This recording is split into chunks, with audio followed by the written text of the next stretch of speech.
Salutations, respected viewers.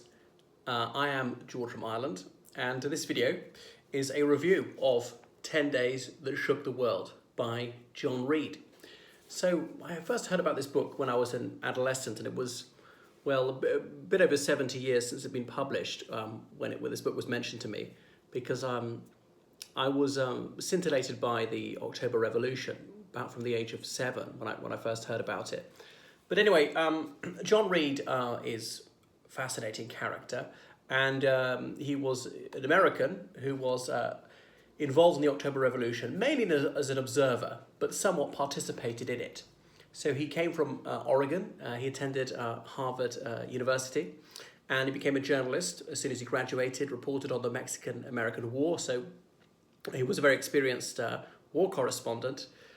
He died at the age of only 32 of an illness in Moscow. And indeed, he is laid to rest at the Kremlin Wall necropolis. That's right in the center of Moscow. And that was the Holy of Holies for communists. It was right behind Lenin's mausoleum. So it was the supreme accolade, really. He's one of only 3 Americans who are buried there. The others being Big Bill Haywood, a Labour Union leader, and C.E. Ruthenberg, or Ruthenberg, I suppose I should pronounce it, who's all but forgotten these days, another socialist. Reid, well, he was not a neutral observer, and he says that himself. He was the chairman of the meeting at which the Communist Party of the United States was founded, so he clearly had an axe to grind. However, as a journalist, he tried to achieve some objectivity, even though he wasn't completely a bystander, as I pointed out. So he was dead against the First World War, if you'll forgive the pun, saying that it really was a war to increase the profits of the super wealthy.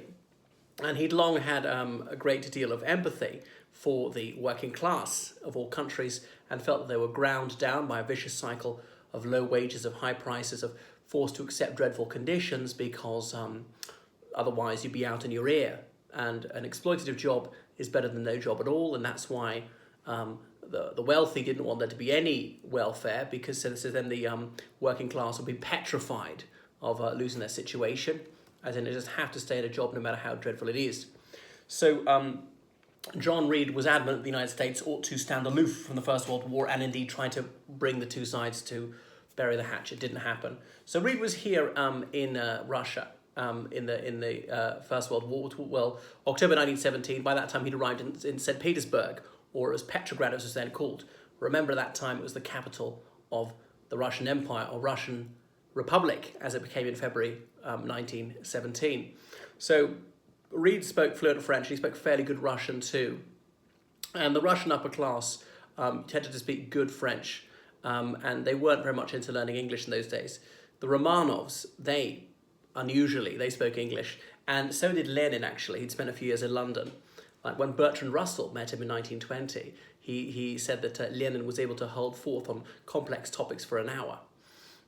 You ought to view a film entitled Reds, which came out in 1981, indeed won an Academy Award, in which Warren Beatty, he portrays John Reid, and Louise Bryant, the renowned American socialist and feminist, she's played by Diane Keaton. And there was actually had an off-screen romance, those two, whilst playing the romantic lead. But anyway, I'm getting mired in something which is a little off topic. So the book is certainly met with Lenin's imprimatur, and Vladimir Ilyich Lenin, he penned the introduction to the book, and which he said that it's absolutely gripping and ought to be translated into as many languages as possible. And Reid himself has got a bit of an introduction. However, it is a lengthy tome, 10 Days That Shook the World. Considering it's merely about 10 days, you think you could telescope that into rather less, and it's something like 300 pages, well, obviously depending on what font you use.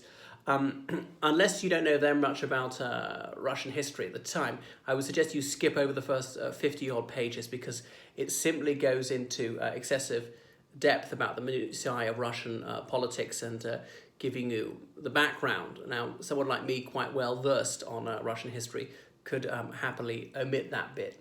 Now, in decades after Reid's death, this did not meet with Stalin's approbation, since Stalin rated nary a mention. In fact, if memory serves, I don't think he's mentioned at all.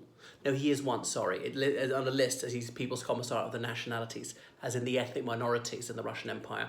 Whereas this book is peppered with Trotsky's name, or sometimes brackets Bronstein, as in his real surname. It just was reflecting the other day, Trotsky, when he was crossing a border without a passport, had to make up a surname on the spot.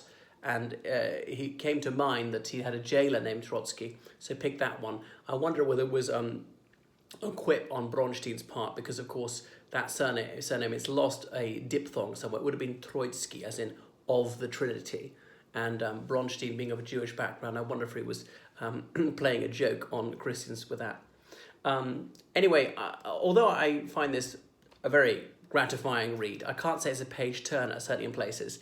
As it's 10 days and it's a journalist, you think it might have greater pace, but it didn't. I suppose he's writing at an era when people had longer attention spans. I wouldn't say the prose is ever turgid. It's often vivid, and he limns scenes superbly with physical description and the voices as well. And he doesn't simply use the word said. He finds alternative formulations such as susurrated, or the voice boomed, or commanded gruffly, or things of that nature. So there's a great deal of variety like that.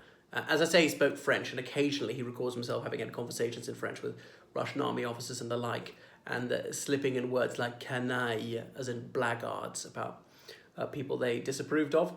So occasionally it's a motive, and one of the notable things is at the outbreak of the October Revolution, the 7th of November 1917, is just how little violence there was the first couple of days. It became more violent when the provisional government of Kerensky started to resist.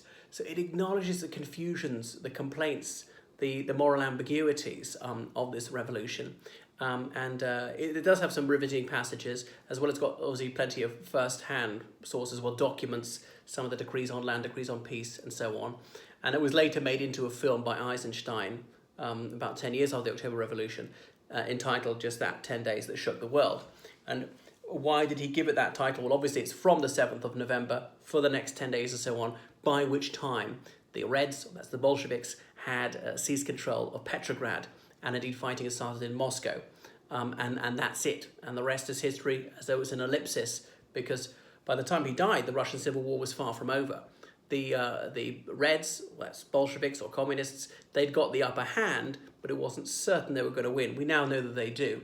So Reed believed that he was a midwife of history, as it were, and it really was giving birth to a new era. It was a world historical event, as a Marxist would see it, and this dawn of emancipation was arriving for the toiling classes all over the globe. In fact, it didn't turn out to be quite as rosy as he hoped. So he didn't seem to recognize some of the debilities of Lenin in terms of his moral character. But there we are. He was in the situation. It's not as though his enemies were entirely pure either. Anything else about 10 Days That Shook the World? Well, it is gripping in some places, slow-moving in others. Obviously, you have to have quite a high reading age for this one, because some of the vocabulary is challenging, not quite abstruse, but it's a fascinating historical source. And many, like Lenin, for example, rated it as the best synopsis of what happened then. And it's written as reportage, and Reed is actually present at many of the scenes, and indeed he reports the rumours, because of course people didn't know what to believe. And there were rival publications at the time supporting the two sides in Petrograd, but the Reds pretty soon closed those down. So yeah, it's highly recommended, and if you're a fairly high-level student of the Russian Revolution, then reading this one is an absolute must.